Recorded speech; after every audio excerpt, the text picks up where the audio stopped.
Hello everybody and welcome back to the channel. My name is Kenny.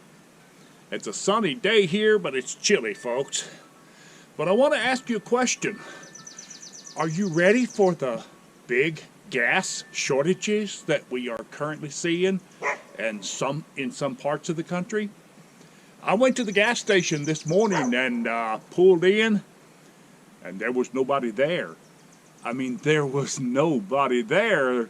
And there was also no gas there. We are experiencing that all across the country.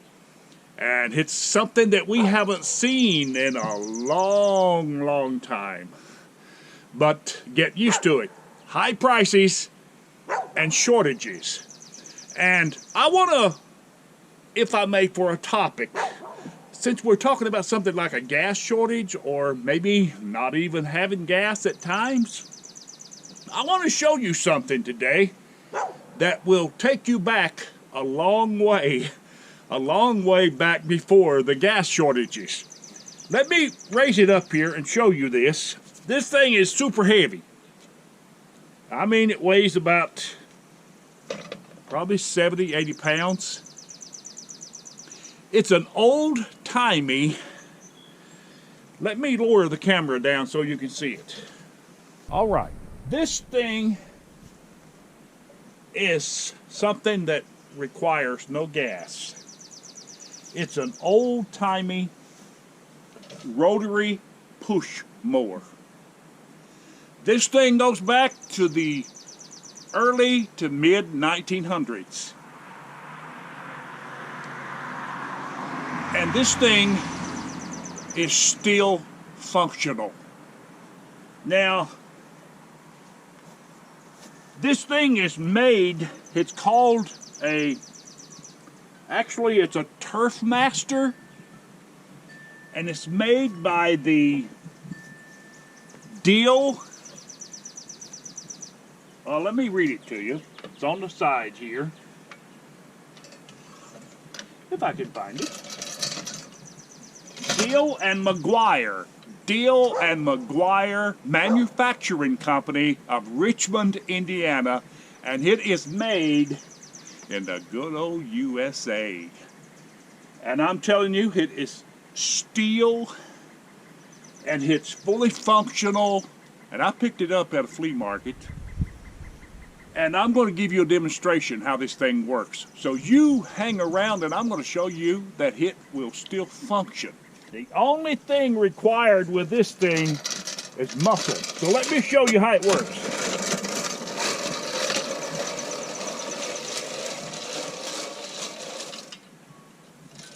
One line out.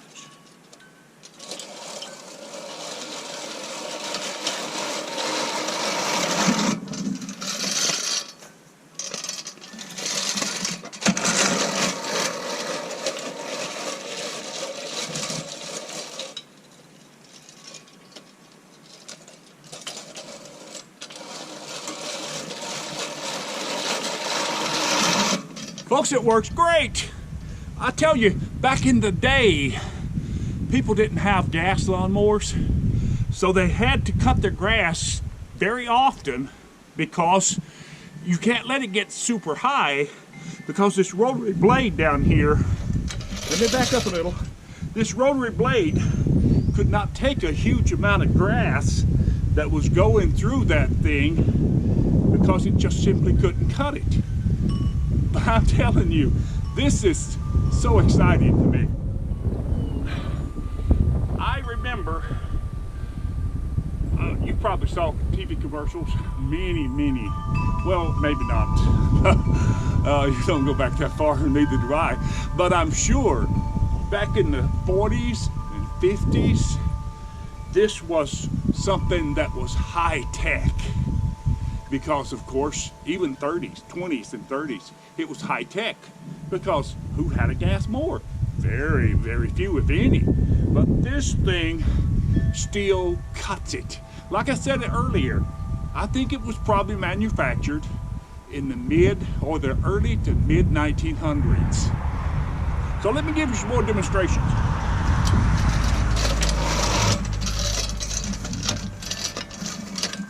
Now you had to be kind of, you know, stout, strong.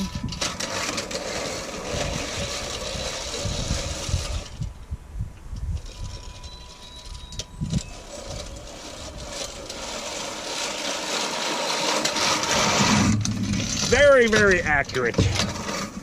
I'm getting it done, folks.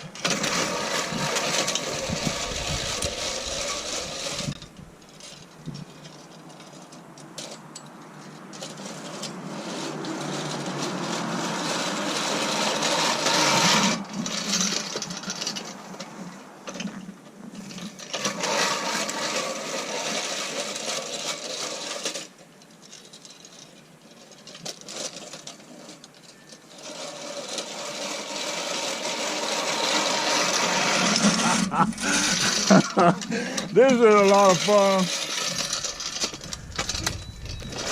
Let me tell you, this thing I gave it a small amount of sharpening on its rotary.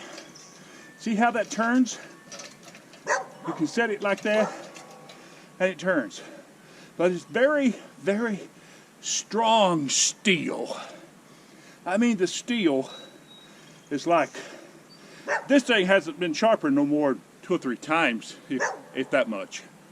It's super strong, made of the finest steel on the planet. And even the roller, everything is fully functional. I'm telling you, with today's shortages, we might find ourselves going back to this if we're not careful. But this is a unique item that I wanted to bring to you and share it with you. It's a piece of history. And I love old stuff. I love old cars, old trucks. Well, you name it, if it's like that. I love it. I love it. I don't have to do a thing to this, but I'm going to oil it up real good. And might even put a fresh coat of paint on this bar here, which is the only thing that's painted. And look at this handle. Let me give you a close-up of this handle. Look at this. Take a good look at that. I have never seen anything like that with a handle so uniquely made, and it's still solid, still wood, and that's steel. I'm going to tell you, it takes someone with a little grit to use this thing. They didn't have huge lawns back in those days because, of course, it took too long and it was extreme hard work for them to do that. Today we have elaborate lawns and we cut them once, twice a week. They probably had to cut this just about on maybe 2 or 3 times or every other day because you couldn't let it get that high because it wouldn't cut it. But this is a piece of history that I wanted to share with you, and I'm really so glad that I picked it up. I'm not going to tell you what I paid for it, but I know it could be worth a lot of money. So I've got to check it online, check it, Google it, find out exactly what it's worth. But no, I am not planning on selling it because I love to keep old stuff like this. No, I'm not a hoarder, but I love old stuff. So listen, if you like this, give us a thumbs up. Do that for us, would you? And go ahead and subscribe to the channel. And you have a blessed day.